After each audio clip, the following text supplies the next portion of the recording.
Praise the lord, hallelujah. प्रभु यीशु मसीह में मेरे सब बहन भाइयों को जय मसीह की। आप सबका स्वागत है यहोवा शालोम टीवी यूट्यूब चैनल पर।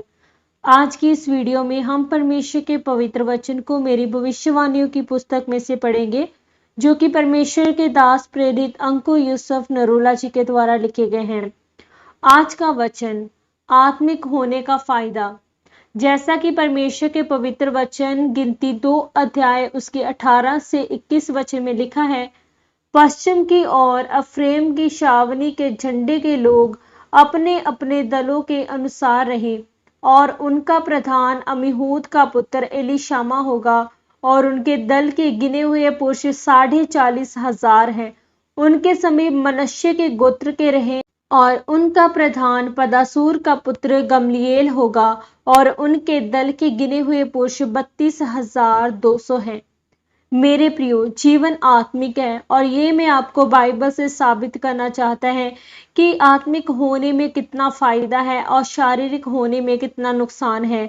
एक दिन मैं गिनती की पुस्तक पढ़ रहा था, तो मैंने पढ़ा कि मूसा इजराइलियों को मिस्र से लेकर आया, तो परमेश्वर ने उससे कहा कि लेवी गोत्र को छोड़कर और सभी गोत्रों के हिसाब से इनकी गिनती की जाए, और इन लोगों को जो 20 साल या 20 साल से अधिक लड़के हैं उनकी गिनती की जाए। और परमेश्वर ने बताया था कि जो मेरा मिलाप वाला तंबू होगा, जो मेरे रहने का स्थान है, उसके आसपास इजरायली लोग घेरा डालकर रखे।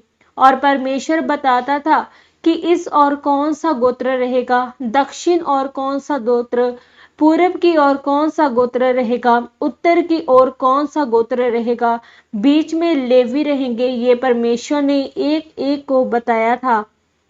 मेरे प्रियो, मनश्शे और अफ्रेम यूसुफ के पुत्र थे। मनश्शे बड़ा और अफ्रेम छोटा बेटा था।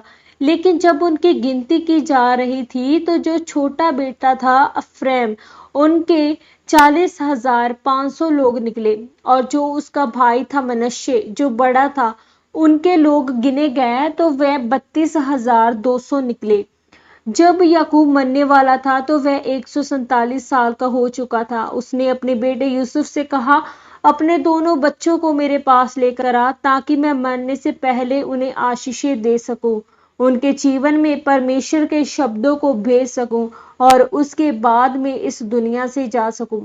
मेरे प्रियो, अगर आप उत्पत्ति 48 अध्याय उसकी 5 से 19 में पढ़े, तो लिखा है कि जब यूसुफ ने देखा कि मेरे पिता ने अपना दाहिना हाथ इफ्राइम के सिर पर रखा है, तब ये बात उसको बुरी लगी। यूसुफ ने अपने बड़े बेटे को सीधे हाथ पर रखा, ताकि याकूब जब आशीषित करे, तो जो याकूब का सीधा हाथ है वह बड़े बेटे पर जाए, और बायां हाथ है वह छोटे बेटे पर जाए।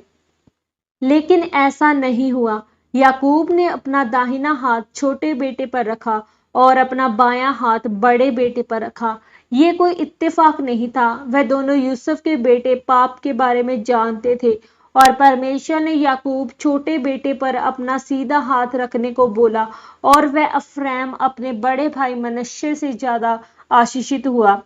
मेरे प्रियो, आपको क्या लगता है कि परमेश्वर बिना किसी कारण के बोल देगा कि मैं छोटे को ज्यादा और बड़े को कम आशीष दूंगा? नहीं। इसीलिए आज जब आप 300 से 400 साल बाद इसका वंश पढ़ते हैं, जो छोटा था वह बड़े से भी ज्यादा फैला हुआ और आशीषित था। सोचकर देखें, वह आशीषें उसके वंशों तक चली। जब परमेश्वर आपके साथ होता है, तो जो लोग परिणाम बुजुर्गी से हासिल करते हैं, वह आप जवानी में हासिल कर सकते हैं। जिस छोटे बेटे पर सीधा हाथ रखा गया, उसके जीवन में स्पीड भी बढ़ी। मेरे प्रियो, जीवन आत्मिक है, क्योंकि परमेश्वर अपने वचन से बंधा हुआ है, और आत्मिक चीजें आप पर प्रभाव डालती है आपके जीवन में।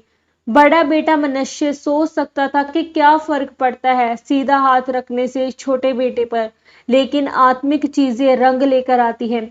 अगर आज आप आत्मिक चीजों के लिए मेहनत करते हैं, तो ऐसा नहीं हो सकता कि आपको मेहनत का फल ना मिले, क्योंकि आत्मिक जीवन की कीमत है। आमीन। प्रार्थना। आइए हम मिलकर इस सामर्थ्य प्रार्थना को करें।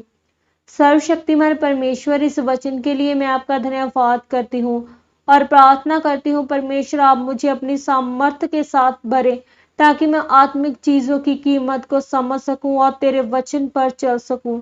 प्रभु यीशु मसीह के सामर्थी नाम में आमीन, आमीन और आमीन।